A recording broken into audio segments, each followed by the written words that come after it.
Magandang araw mga kasuwid, lalo na sa ating mga superhero na mekaniko dyan at sa lahat ng gustong matuto.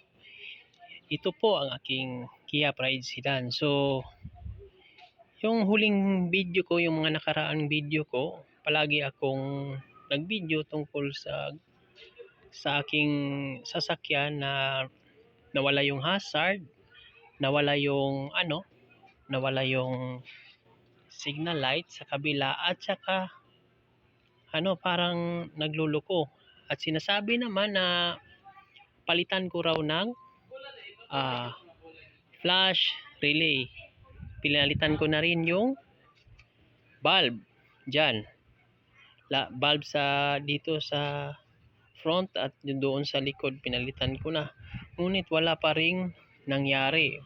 Wala namang nag-comment sa akin na mga superhero na mekaniko dyan, mga vloggers, kung ano ang masabi nila. Wala naman. Pero dahil sa kagustuhan ko na matuto, yung ginawa ko, nag-aaral naman ako ng mekaniko din sa paaralan. Yung nakikita ko ito yung sa bawat signal light, yung black color, yan, makita yung makita nyo yung black color, yan yung ground sa right side, black.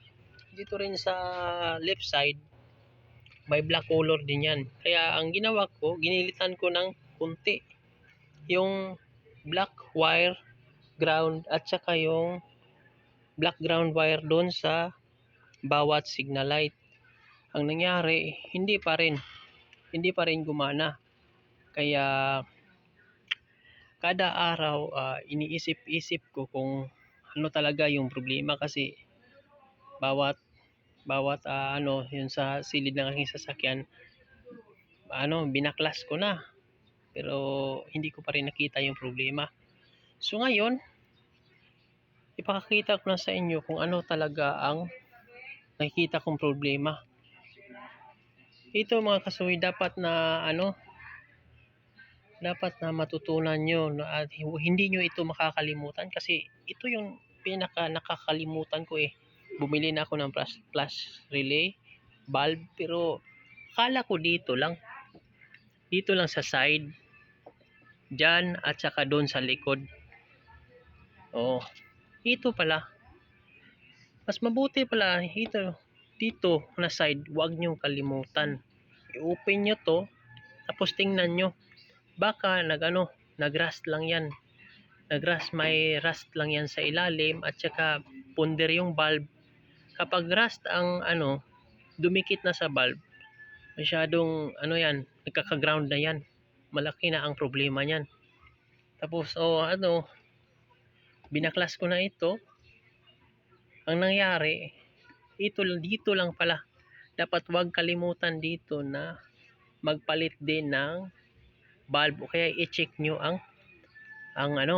tanggalin yung bulb, tapos i-check nyo sa ilalim. May may rust, ano ba yan sa Tagalog? Basta rust yung taya sa Cebuano.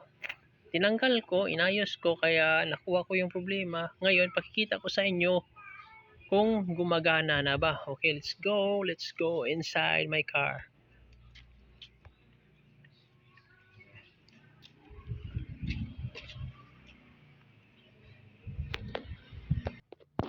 Ito na po yun, yung likod, inside ng aking sasakyan. Yun ko lang yung susi. Switch on ko. Tingnan nyo. Sa left side, gumagana na. Dito naman sa right side tayo. Yun, gumagana rin. Yan. Diba? Kitang-kita nyo, gumagana yan na. Tapos, dito naman sa ating hazard. Ito yung bagong switch ng aking hazard kasi nasira. Pinapalitan ko. Okay, gumagana na. Kaya sa lahat ng mekaniko dyan, mas mabuti na usisahin yung mabuti yung sasakyan nyo. Baka may nakalimutan lang kayo pag nagpalit kayo ng bulb. So ngayon, let's go outside. Tingnan natin kung talagang gumana ba. So ito na po yung ngayon. Oh, gumagana na lahat. Yan yung ano, hazard. Oh, dito kita mo gumagana din.